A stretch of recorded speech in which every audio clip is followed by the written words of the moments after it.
witwa ndiho kandi wahozeho, izina ryawe rihabwa icyubahiro. Ndagushimye ko waturinze, ngushimiye ko wabanye natwe, warinze twebwe twese, izina ryawe ryamamare. Waturindiye mu mpande enye z'isi, Mana waraturinze ntiwaduta, wahabaye ku buzima bwacu, izina ryawe rihimbazwe. Twari abo gupfa ariko duhindurwa abo kubaho kubw'imbabazi zawe. Yo turagushimye, izina ryawe ryamamare.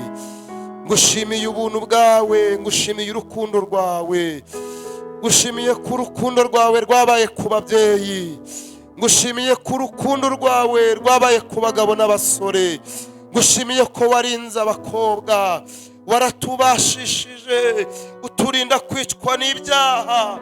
Izina ryawe ryamamare, izina ryawe rihabwa icubahiro, izina ryawe rihimbazwe. Mana igira neza, benshi n'ukuri bari bageze aho bakomerewe, ariko urongera urabahagurutsa, urongera ubagaruza ineza yawe, urongera ubagirira neza. Izina ryawe rihimbazwe. Muririmbyi yararirimbye aravuga ngo ubuntu bwawe nibwo bwangiza uwundi we. Mana ntabwo ari uko mfite ubwenge, si uko mvuka mu muryango ukomeye, si uko hari amashuri menshi mfite, ahubwo ubuntu bwawe nibwo butumye Mwami Imana igira neza isaha duhagarara tugushima, nibwo butumye tuvuga gukomera kwawe, nibwo butumye tuzamura icubahiro cyawe tuvuga ngo uruwera. Ndagusabye ngo uzubane natwe muri mwanya w'ijambo, imbaraga zawe ziganze ku buzima bwacu, urushaho kutuyobora, urushaho kudushigikira, ukuri Imana ikomeye. Byose mbyambaje nize mu izina rya Yesu, amen.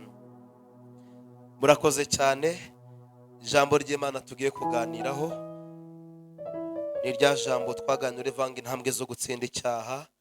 Uyu munsi turaganira ku ntambwe ya kabiri yo kuba umuntu yabasha gutsinda icyaha ndetse agatsinda Satani, agatsinda n'iy'isi y'umwijima. Ntambwe ya kabiri turaganiraho ni intambwe ivuga ngo kurinda icyo wahawe. Imana yacu ihabwa icyubahiro kandi Imana yacu ishirwe hejuru. Kurinda icyo wahawe, kurinda imbabazi wahawe, kurinda agaciro k'ubugingo Kristo yaguhaye, nibyo bizatuma ubasha gutsinda icyaha. Bakristo benshi bananiwe kurinda imbabazi Imana yabahaye, bakristo benshi bananiwe kurinda kagakiza twahawe n'Imana yo mu ijuru. Benshi bagatwaye uko bashaka, benshi bagatwaye mu buryo bifuza. Hari abagatunze ariko bakagatunga bari mu busambanyi. Ariko bene data, ndagira ngo tuganire kuri iyi ntambwe yo kurinda icyo wahawe. Imana idushoboze kandi Imana irushaho kutugira neza. Umuntu wese utarinda icyo yahawe, naha agaciro agakiza yahawe, uwo nguwo no kugwa biba byoroshye. Umuntu wese utarinda icyo yahawe, umuntu utarinda agakiza yahawe, no kugwa kuri we biba byoroshye, kuko icyaha cyamwegera vuba cyane. Ariko iyo wabashije kurinda agakiza, nta hantu Satani yahera akugerageza. Iyo warinze imbabazi z'Imana, biragoye cyane ko Satani yabasha kukugusha, biragoye ko Satani yakugusha mu mitego. Ese ubundi umuntu yakwirinda mu buhe buryo? Umuntu yarinda icyo yahawe ute? Imana yacu ishimwe kandi Imana yacu ihabwa icubahiro. Ariko umuntu wese wirinda azagira n'amakenga yo kwigengesera, avuge ngo runaka imirimo akora nuko agenda binyemera kuba nagendana nawe. Avuge ngo runaka imico yiwe n'imyitwarire yiwe binyemerera kuba nabana nawe.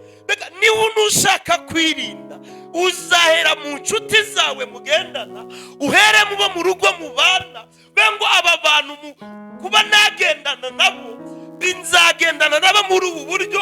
Niba bihuta cyane nge biransaba kugenda gake, niba bagenda gake nge nzihuta.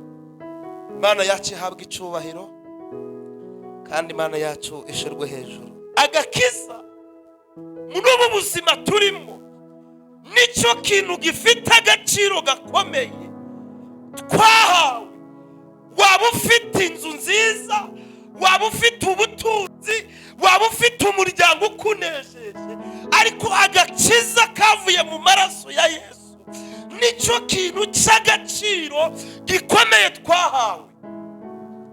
Ntabwo amafaranga afite agaciro kurusha agakiza, ntabwo inshuti zifite agaciro kurusha agakiza, ntabwo iby'isi bifite agaciro kurusha agakiza.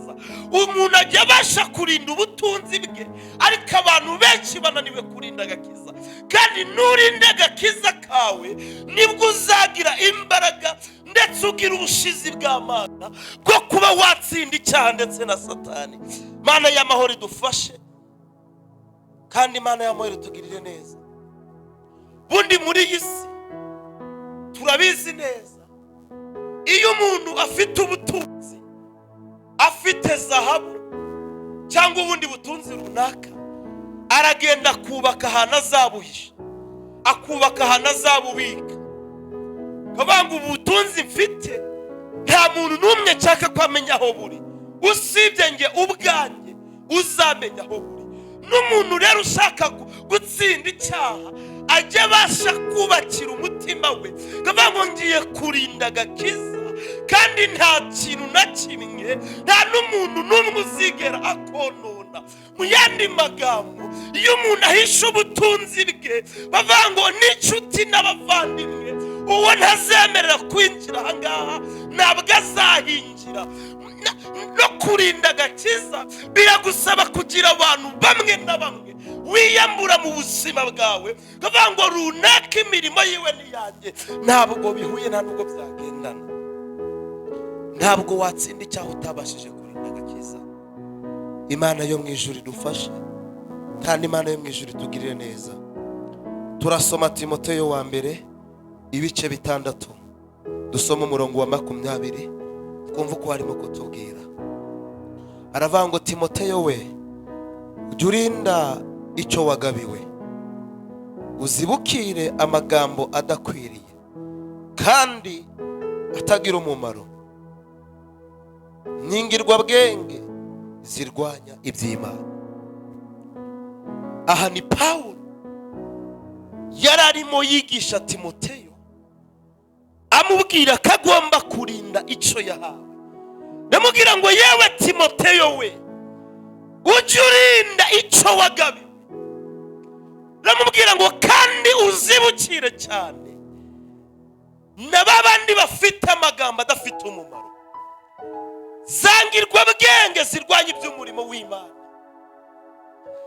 Nyene data, kugira urinde agakiza kawe nuko hari ibyo uzazibukira.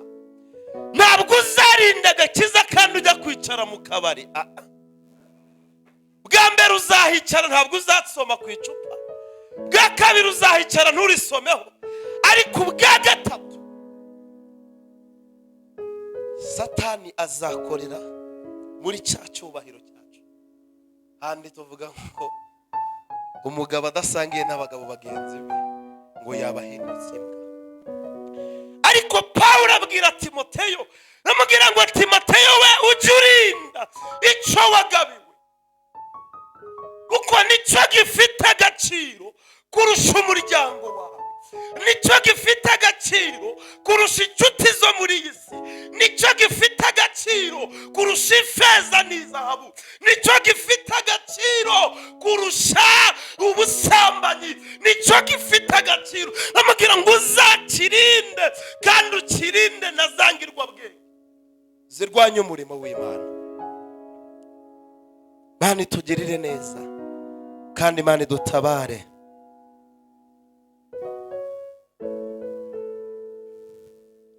Uko tubasha kurinda ubutunzi bwacu bwo muri iyi si, iyaba ariko twabashaga no kurinda agakiza, iyi si yaba iy'umudendezo, iyi si yaba iy'amahoro, iyi si ibyago byayijya kure.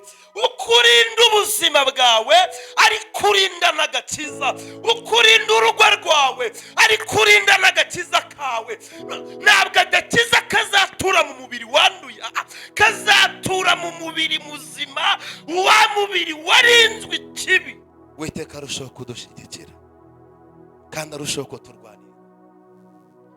Rimwe na rimwe hari igihe umuntu aba aryamye, waba uryamye ugeze nka saa 7 z'ijoro ukumva imvura iraguye, imvura ikagwa ari nyinshi cyane. Wakwibuka ko muri sari wawe hari televiziyo yaharaye, ukabyuka ugiye kuyanura ngo uyishyire mu cyuma. Ariko bene data, ntabwo dushoboye kurinda agakiza, ntabwo dushoboye kurinda icy'agaciro Imana yaduhaye, ntabwo dushoboye kurinda uyu mubiri. Imana idufashe. Ariko iyaba ukugira amakenga ukavanga iriya televiziyo nyirekeye muri salo, babasha kuza kuyiba, akaba uri kuvuga ngo ninkomeza kugendana na runaka bizarangira nanjye mbaye nkawe. Imana iturwanirire kandi Imana itugirire neza.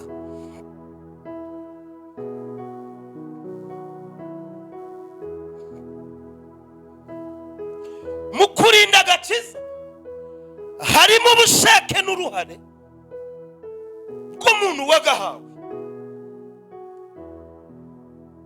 Undi iyo umuntu bamuhaye agira inka, ntabwo mudugudu ari ushinzwe kumenya uko ibayeho, nta nubwo gitifu ashinzwe kumenya uko ibayeho, ahubwo wa undi wayihawe mu buryo bwo kuyirinda niba uzagira ubushake n'umwete mwinshi, ntabwo azarusha ategereza ngo mudugudu azayimurinde. Uwiteka turwanirire kandi mu kurinda agakiza harimo uruhare n'ubushake bw'Imana.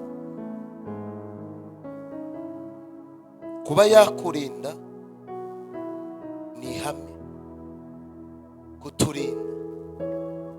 kuturinda kw'Imana ni ihame ku buzima bwacu.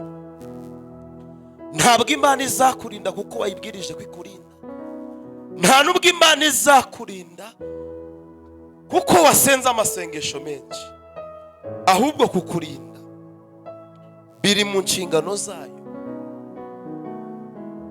Uwiteka turwanirire. Yesu nashimye. Ariko abantu benshi turinze ibidafite umumaro n'agaciro. Imana irushaho kuturwanirira. Umuntu ushaka kurinda agakiza, hari imvugo ziva mu buzima bwe, hari atagomba kongera kwicara, hari n'abatagomba kugendana nabo. Bimusaba kwiyambura amagambo yose y'ubupfu. Kandi Pawulo yaravuze ngo ibyarinda mu yanjye nabihinduye igihombo kubwo kunguka Kristo.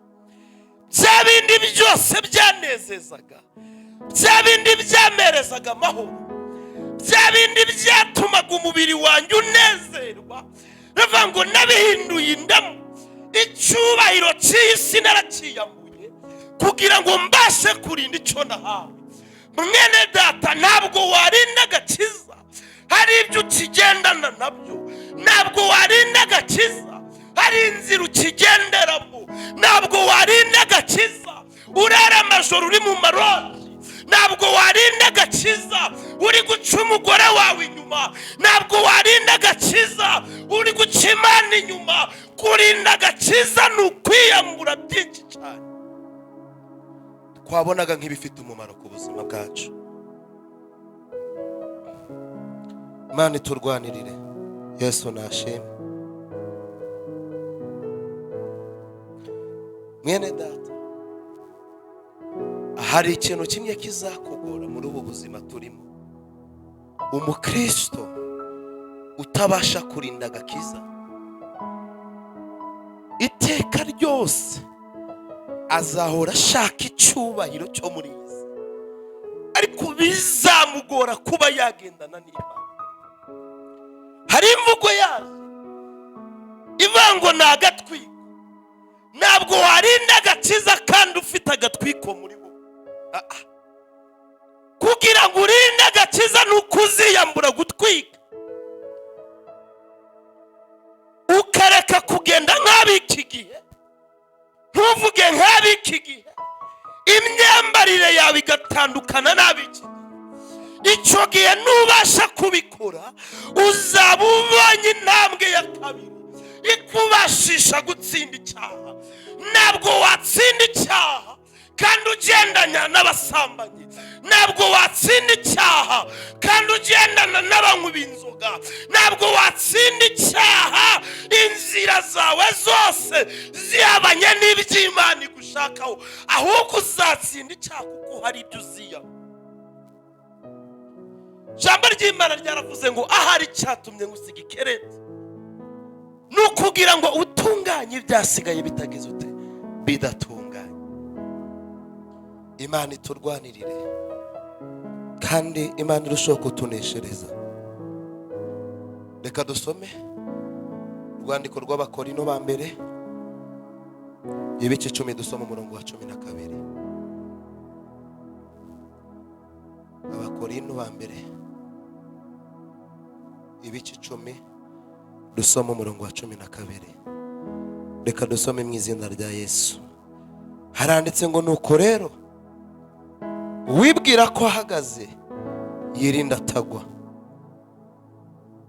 Nuko rero wibwira ko ahagaze yirinda atagwa. Mwene data, kugira ngo urinde agakiza nuko uzabasha no kugira amakenga mu buzima bwawe. Kuvangwa burya nubwo mpagaze ariko ejo birashoboka ko nawe.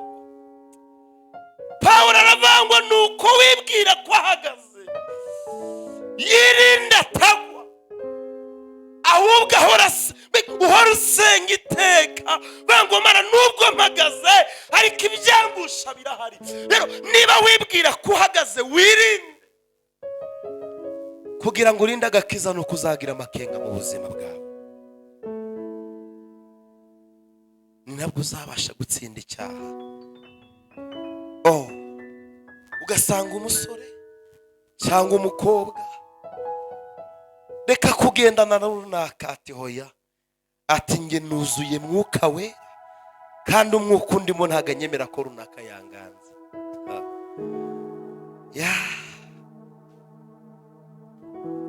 Burya icyaha baracyonsa kandi kigakambakamba kikiga guhagarara cyarangiza kikagenda. Ubundi ntabwo icyaha kivuka ngo kiza kikwiture, ahubwo biva muri kwa gusuzugura izo mbaraga turwana nazo. Kavuga ngo njye mfite imbaraga z'Imana, kandi burya Pawulo yarabivuze abanga baturwana nabo bari abatwara mu bwami bwo mu ijuru. N'imyuka iri ahantu mu kirere baratureba ariko twe ntabwo tubareba. Ngo uhagaze yirinde atagwa. Imana y'amahoro idushoboze kandi Imana y'amahoro itugiriye neza. Reka dusome muri Timoteyo wa 2 ni ibice 2 turasoma umurongo wa 22. Timoteyo wa 2 ibice 2 dusoma umurongo wa 22 dusenga Imana. Haranditse ngo nuko uhungirari rya gisore, ahubwo ukurikize gukiranuka no kwizera n'urukundo n'amahoro, ufatanije n'abambaza umwami wacu bafite imitima iboneye. Haleluya. Ngo nuko uhungirari rya gisore, ahubwo ukurikize kwizera, amahoro ndetse n'urukundo, kandi ngo urusheho kwifatanya n'abambaza izina ry'umwami wacu, kugira ngo ubashe kurinda agakiza. Nuko hari ibyo uzahunguka bitera umugongo. Abantu bamuririmba bango ni nimuze turebe imbere dutegereze igitondo. Nuko hari ibyo uzahunga, hari amahanga, hari iby'isi uzirengagiza. Uzirengagiza ko wambaye ijipo ngufi yakubera. Uzirengagiza ko uramutse usambanye byakubera.